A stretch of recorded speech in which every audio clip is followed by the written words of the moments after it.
Greetings and welcome to this first edition of the FMCA Feature. Today I have Liz Nunez, the Public Information Officer for the Village of Wellington here. Thank you, Liz, for being here this afternoon.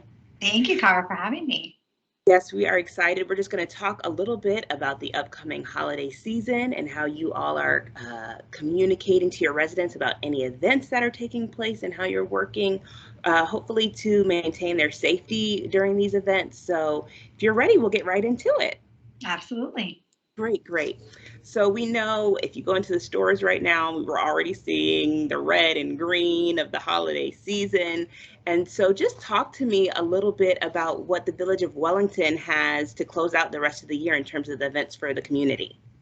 Well, Kara, I'll tell you, Wellington is so busy in the fall and winter. These are our peak months. I think the summer, we keep it a little bit sleepier because it's just so darn hot outside. But now that the weather is getting better, we have an expectation from our residents, from our Lakeside Green Market that just started back up, to pop-up beer gardens, to holiday boat parades, to just more than a dozen events we have just in November. And I think I counted, it was 17 events that we have in November and December, and every day we're adding a new one that we're partnering with in the community. So our residents have really come to expect these events and these local traditions, and they're so excited to be, to have these restrictions from the pandemic kind of going down now and be able to get back out there. And so we're very happy to safely, of course, in the safest manner that we can, be able to provide these activities for them once again.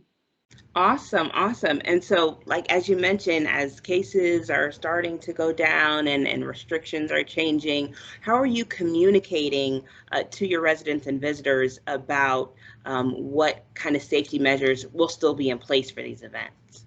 Yeah, well, social media for us, Kara, is really the best way to get our events out there. And I say that because that's how we get the information about, what's required, what safety protocols we have in place. We've gotten residents used to going to Facebook. Facebook is our bread and butter here for communications. Many of our residents, not the seniors, we do have a large senior population, but most of our events are for families, young families, and they're from 20s to 40s and 50s. And they're used to going to Facebook and seeing, all the event notifications on there. So we're very, we're very open about what we require, if masks are required at the event, and what protocols we've put in place to make them feel comfortable and, excited and happy, but also feel like we're taking care of them once they come to our events. Right. And so what specifically, what kind of measures are you taking? Yeah, and I have a couple little notes here too, because I asked some of our event folks, Cara, so you might see me looking down at them. But as far as what safety protocols, of course, we are always following CDC guidance, and we're going by any local and state regulations and national recommendations, of course, for our events. We have increased all our cleanings of facility restrooms, of course, adding hand sanitizer stations throughout all our event locations, whether they are indoors or outdoors. Most of the events that I talked about earlier, Cara, are going to be outdoor events. So that's wonderful right there. It adds that little measure of kind of space and protection, right? For those events, while we highly recommend that our visitors do wear their masks, they're not required to wear masks. Our staff, however, all our event staff, whether it's cleaning, whether it's, the ones that put up the tents and all that, we are all required to wear masks at all times, whether it's an indoor or outdoor event. So we have that measure.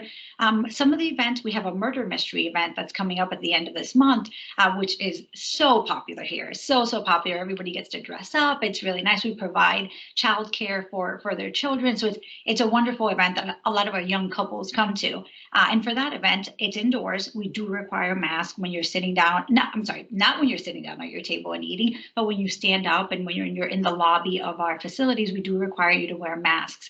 Of course, as much as possible, we try to differentiate or separate our pedestrian walking areas where folks are just walking throughout the event doing their murder solving, but we separate that from the refreshments and food area as much as possible. We also, during those events, of course, we have the hand sanitizer stations and whatnot, and we communicate throughout the event. We have signage everywhere asking folks to maintain that distance whenever they can, and of course, like again, I said, our staff is always wearing their masks. Great, great. And so you said Facebook is your bread and butter in terms of getting the word out. Are there any other, do you use the local media partners or radio or any other communication measures, even the newspaper, print media? Yes, we have a local newspaper car. It's called the Town Crier, and they are phenomenal. We have a great relationship with them. We advertise most of our events, pretty much all of them, through our Town Crier, and they, in kind of do pieces in our events, previews to the events. Certainly, those are very helpful because we get to walk them through. Hey, here's, I'm picking out murder mystery, but our murder mystery event is back. Here's what's different this year. Here's how Wellington is making sure that you are safe while at this event. So that's been very helpful. Nextdoor, believe it or not, has been very helpful for us as well. We have some of our older residents that are on Nextdoor, and that helps a lot to get the word out for them because some people have been, leaving Facebook or they're not as tech savvy with social media. So really, Facebook, Nextdoor, those community partnerships with our local media certainly help as well. And then we do have signage all over the village. We have, marquee signs that we have at our amphitheater, and then throughout like our entrance, our entrance corridors to the village, we have some signs there as well that have information. Great, great, awesome. Well, I don't know if there's anything in December or November that you specifically want to highlight or just anything else that you want to share to wrap us up. Yeah, well, we have, so Murder Mystery is coming up, like I said, at the end of this month, and we're very excited about that one. We have our Veterans Parade. That's very important to us. That is such a community tradition. I wanted to talk about that one in particular because we have a lot of senior residents at that event, and I didn't get to touch on our senior events. We have a huge, huge offering of events and different opportunities for our seniors, whether it's our lunch and learn events or our, we do like this is going a little bit into next year, but in February we have our lovers dance that we do with our seniors, and that is so well attended. Obviously, we're still trying to figure out how to do those events, but we have a while to figure them out. But for our seniors, we have bingo, we have a senior lounge that we have at our community center as well. So there we've had to get a little bit creative because they're in together, for bingo. So that has been kind of, social distancing the tables, just wearing masks, of course, inside the facilities. So it's been successful so far. And we find that our residents are really, they're willing to accommodate, and they're willing to do anything we require them just to be able to get back into the swing of things, into activities.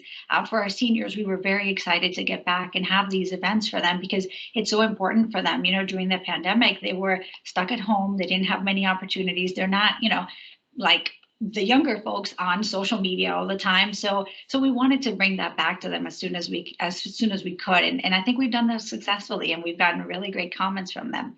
As far as events, holidays, December is really the peak of festivities in Wellington. We have our traditional Kwanzaa celebration, we have our Hanukkah celebration, we have a tree lighting event, and then we have Winterfest, which is an event that we partner with our local chamber to do, and that one features Vanilla Ice. He does it every year, and they collect money for a charity, so it's very, very popular. We expect a huge turnout for that event, so we're preparing for that right now.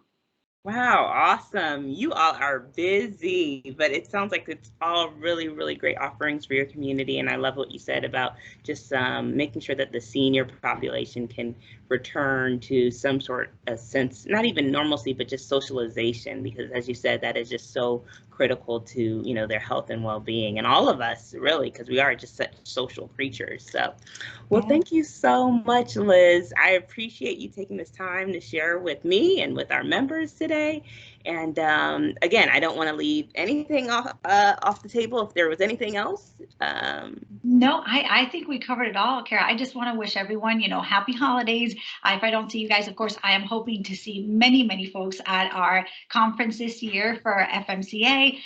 So, it's gonna be a wonderful event. I know you guys are working hard to make sure that we have a safe event as well. So I'm looking forward to that. If not, I hope you have wonderful, safe holidays, and you guys keep doing the good work to provide for our residents. It's so important to keep that in mind, because sometimes for us, you have to continue wearing the mask when you see everybody else not wearing them, or being able to do these events. But it's important to know that we are providing a service to our community. And I'm just reminded of it was Florida City Government Week this week, And it's just a great thing to be able to bring back all these things especially for the seniors, especially for the kids that we see out. We see their smiles and families happy out in the community. And gosh, this weather has been fantastic recently. I'm getting ready to take a trip up north, so I will be extra spoiled. So hopefully when I come back, I can still appreciate the keep it going. 80 degrees and the little humidity. So here's to hoping for a nice, cool November and December for us, and many enjoyable events in our communities.